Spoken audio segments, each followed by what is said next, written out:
A shrill cardiac monitor cut through the noise just as the hospital director's voice echoed across the emergency department, ordering everyone to stop treatment immediately because the unconscious man on the trauma bed had not yet been cleared by administration, and for one suspended heartbeat every nurse, physician, and orderly froze between duty and obedience. But the veteran nurse standing beside the patient never lifted her hands from his chest as she counted the rhythm beneath her fingertips, feeling life slip away one fragile beat at a time while fluorescent lights painted the room in a cold white glow that made every frightened face appear equally exhausted. The smell of antiseptic mixed with rainwater soaked into the stranger's torn jacket, his boots left muddy tracks across the polished floor, and fresh blood stained the edge of the stretcher where paramedics had fought to keep him alive through traffic and thunder. Yet the only thing Evelyn Carter noticed was the faint flutter beneath his collarbone telling her there was still someone inside the failing body begging for another chance. She had worked in emergency medicine for nearly 25 years, long enough to recognize the difference between a difficult patient and a dying one, and experience had taught her something no policy manual could ever explain, that paperwork could wait but oxygen could not, signatures could wait but blood loss could not, permission could wait but death never did. Around her the department pulsed with controlled chaos as a child cried behind a curtain after breaking an arm, an elderly woman whispered prayers into folded hands while waiting for test results, and a young intern searched frantically for equipment he had practiced using only on plastic mannequins, yet somehow the loudest sound remained the silence of people afraid to disobey authority. The hospital director, Richard Halston, strode across the polished floor with the confidence of a man accustomed to instant obedience, his expensive shoes never touching a drop of blood because others always cleaned the mess before he arrived, and he pointed directly at Evelyn with a sharp finger that trembled more from anger than certainty.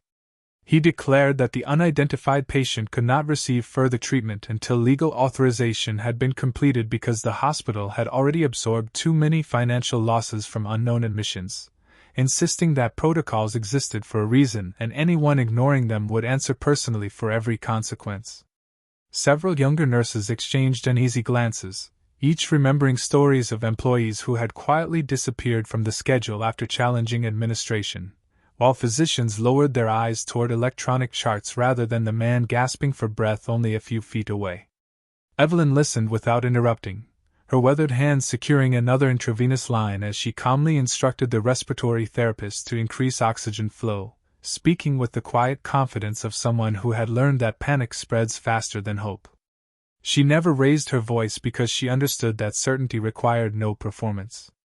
The patient's face was bruised almost beyond recognition, tiny fragments of shattered glass still clung to damp strands of dark hair, and beneath the torn sleeve of his arm she noticed an old military tattoo partially hidden by fresh injuries, faded enough to suggest years rather than months had passed since it had first been inked into his skin.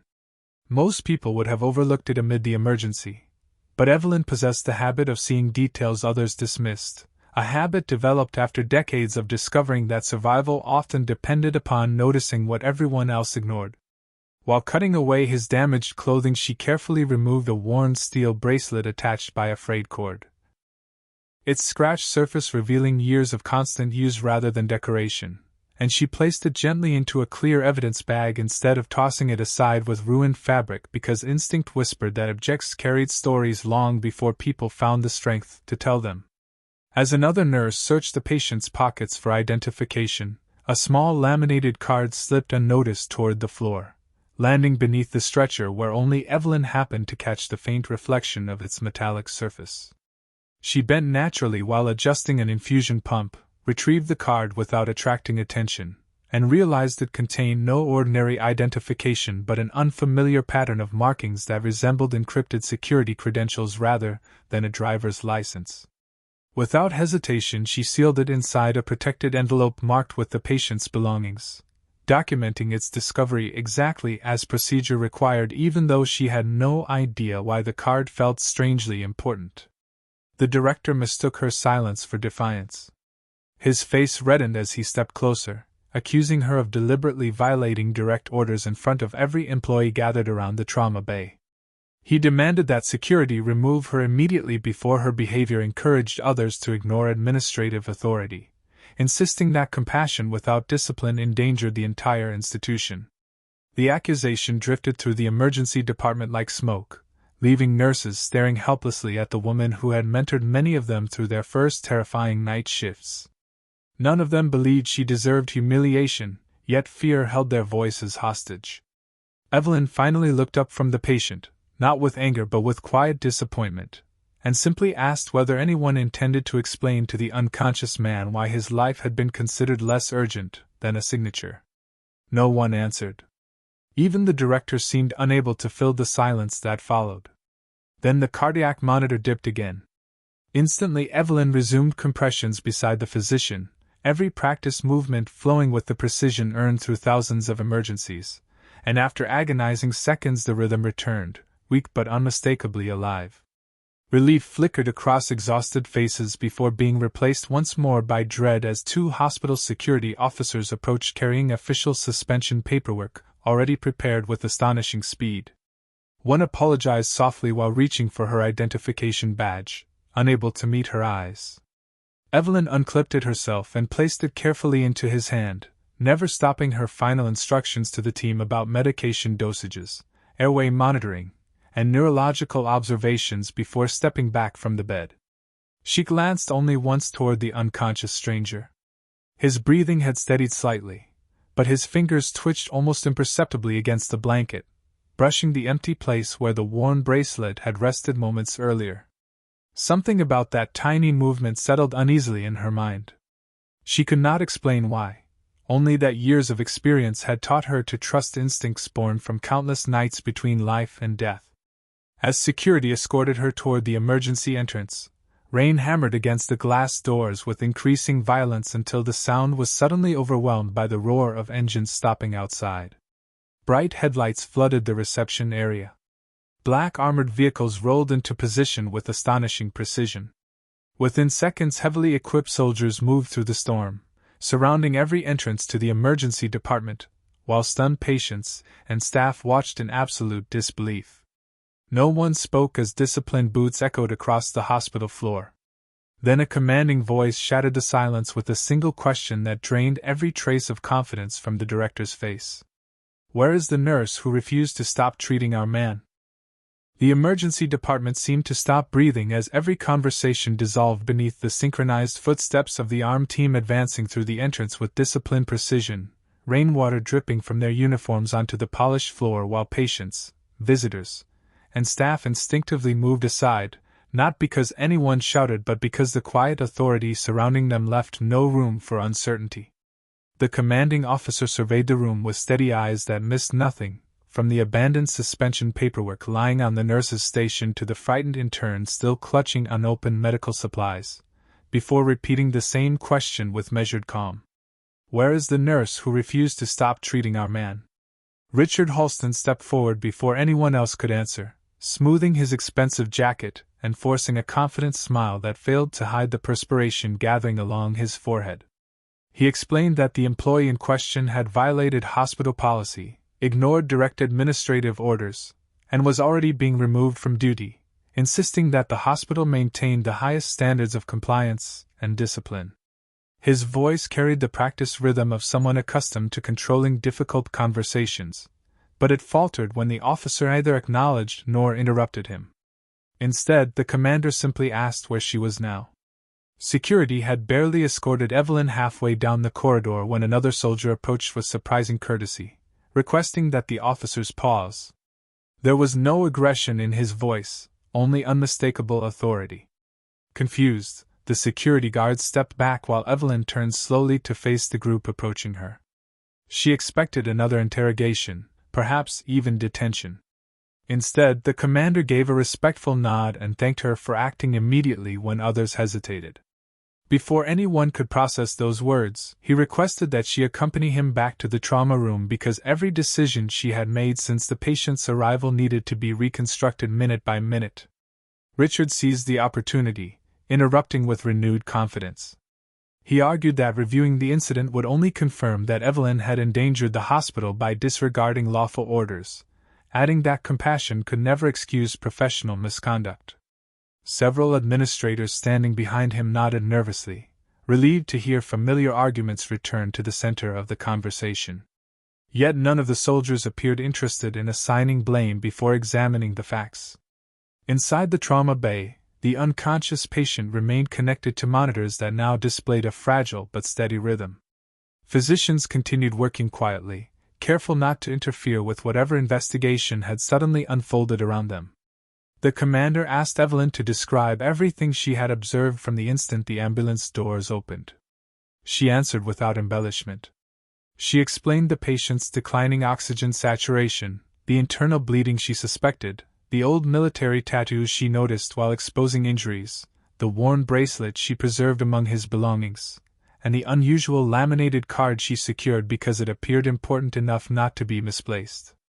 Every answer was precise, every time estimate nearly exact, the product of decades spent documenting emergencies where forgotten details often determined whether families received answers or only regrets.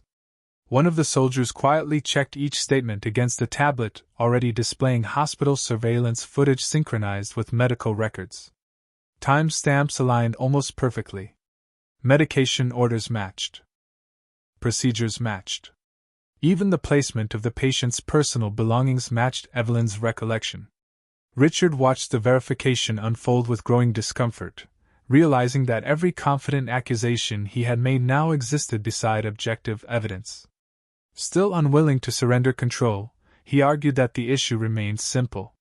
She had ignored an executive order. Rules existed to protect institutions. Exceptions created chaos. The commander finally looked directly at him. His expression remained calm, but there was unmistakable weight behind his words as he asked a single question. If your own family member were lying on that bed, would you still have delayed treatment until paperwork was complete? Richard opened his mouth to answer, then stopped. Around him, no one spoke. The emergency department became almost unnaturally quiet. Even the constant background sounds of telephones, printers, and hurried footsteps seemed distant. For several long seconds the only audible rhythm came from the heart monitor beside the patient. Beep. Pause. Beep. Pause. In that silence, every person present confronted the uncomfortable difference between policy and humanity. Then the patient moved. It began with a faint tightening of his fingers before his eyelids struggled open against exhaustion. His breathing became uneven as the physician leaned closer, encouraging him not to force himself. The man's eyes wandered uncertainly until they found Evelyn standing near the foot of the bed. Recognition flickered across his bruised face. With extraordinary effort he lifted his hand only a few inches and whispered a single word. Bracelet. Evelyn immediately retrieved the sealed evidence bag containing the worn steel bracelet. The patient relaxed the instant he saw it, as though confirming something far more important than sentimental value. The commander accepted the bracelet carefully, examining a nearly invisible seam along its edge before passing it to another operator equipped with specialized tools. Within moments the bracelet separated into two precisely machined pieces, revealing an impossibly thin encrypted storage device hidden inside. A quiet wave of realization spread through the soldiers, but none displayed celebration. They merely exchanged brief nods, the kind shared by professionals who understood the gravity of what had just been preserved. The commander turned back toward Evelyn. Had she discarded the bracelet with the blood-soaked clothing, or allowed it to disappear during routine cleaning, months of work and the identities of innocent people would likely have been lost forever. Richard's complexion drained of color. He had dismissed the belongings as insignificant clutter delaying administrative processing. Evelyn had treated them as part of the patient's life. The difference now stood plainly before everyone. Yet an even greater surprise followed. The commander informed the room that the mission connected to the injured operative had never depended solely on recovering classified information. Long before the ambulance arrived, another concern had emerged. Intelligence suggested that if the operative reached a civilian hospital, countless people would reveal their true priorities under pressure. Some would value procedure above compassion. Others would value appearances above responsibility. A very small number would choose the patient first regardless of personal consequences. Every hallway camera, treatment room recording, security log, and medical entry had already been secured before the military vehicles reached the hospital. Every decision made since the ambulance crossed the entrance had been documented second by second. The investigation, the commander revealed as stunned silence settled across the emergency department once more, had never been about discovering what happened to the patient. It had been about discovering who everyone became when no one believed they were being judged. The commander allowed the weight of those words to settle over the emergency department before speaking again, and in the silence that followed no one seemed eager to defend titles, policies, or reputations because every face reflected the same uncomfortable realization that character is often revealed not during ceremonies or speeches but in the ordinary moments when no one expects history to be watching. Richard Halston stood motionless beside the nurse's station, his authority suddenly diminished by something no executive position could restore. He had entered the emergency room believing leadership meant controlling outcomes, yet he now found himself confronting a truth that could not be negotiated or rewritten. Every instruction he had given, every delay he had justified, and every priority he had defended existed permanently within the hospital's own recordings. There was no misunderstanding left to explain away, only choices. Evelyn remained beside the patient's bed, adjusting an intravenous line with the same careful attention she had shown before anyone knew the man carried extraordinary importance.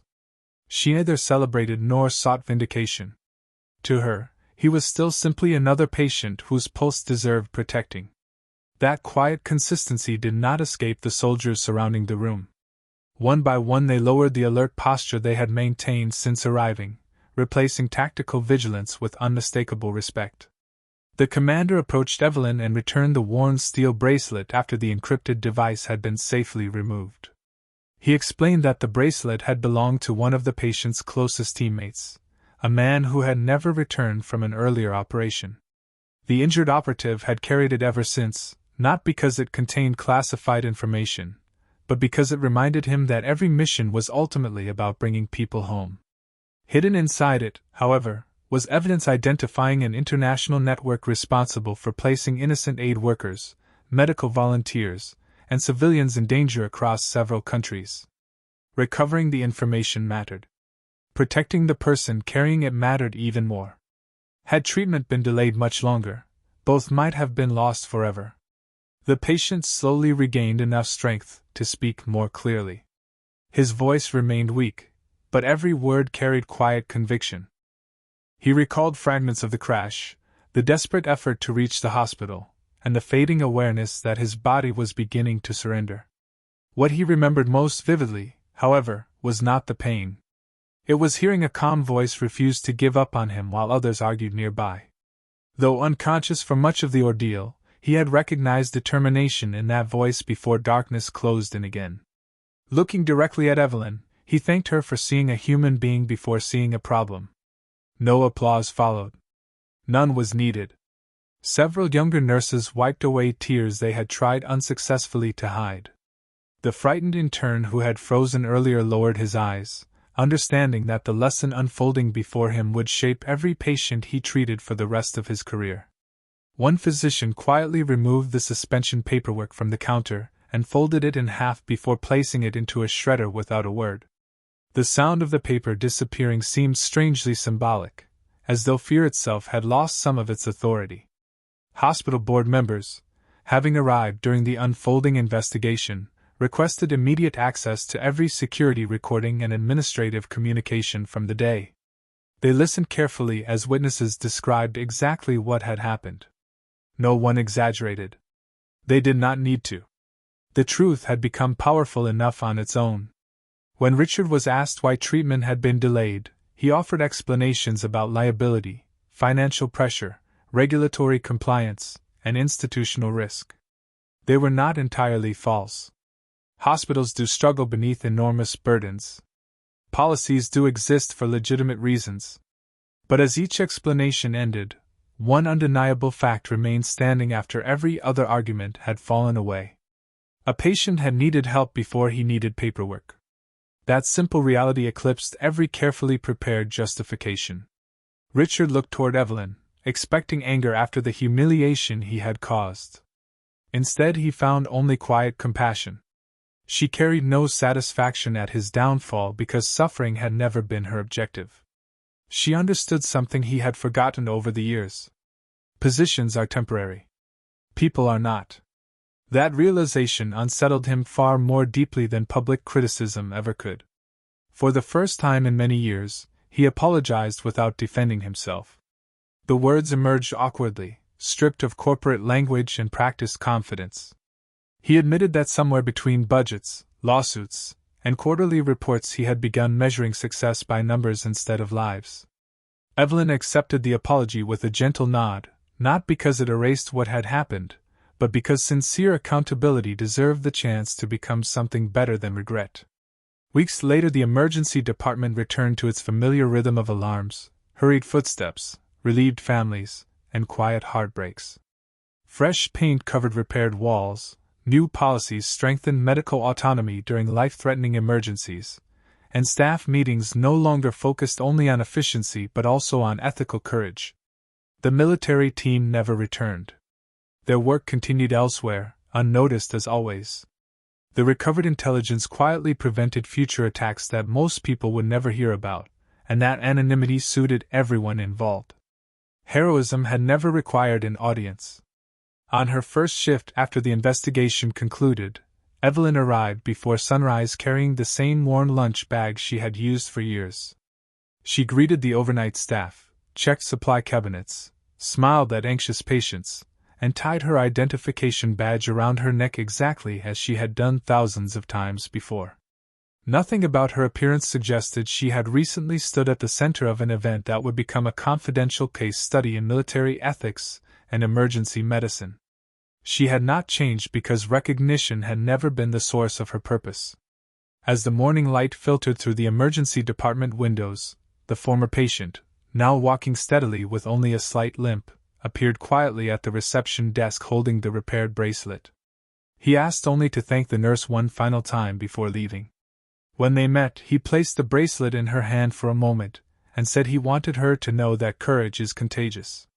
One person chooses compassion, then another finds the strength to do the same. He smiled gently before fastening the bracelet back around his own wrist and disappearing through the hospital doors into the bright morning. Evelyn watched him leave, then turned immediately toward the sound of another ambulance arriving outside. Another stranger needed help. Another family waited in fear. Another ordinary day had begun. Before stepping toward the trauma bay, she paused for only a heartbeat, breathing in the familiar scent of antiseptic and fresh coffee, knowing that every shift offered another unseen opportunity to choose kindness over convenience. The strongest people are rarely the loudest. They are the ones who refuse to let compassion become negotiable. Long after names fade from memory and headlines disappear into archives, the quiet decisions made in moments of pressure continue echoing through lives that never even know they were saved, and perhaps that is how the greatest acts of courage have always worked, asking for nothing except the willingness to do what is right before anyone notices. If this story stayed with you after the final scene, perhaps carry its quiet reminder into someone else's difficult day, and join us again for another journey where ordinary people reveal the extraordinary strength hidden inside simple acts of kindness.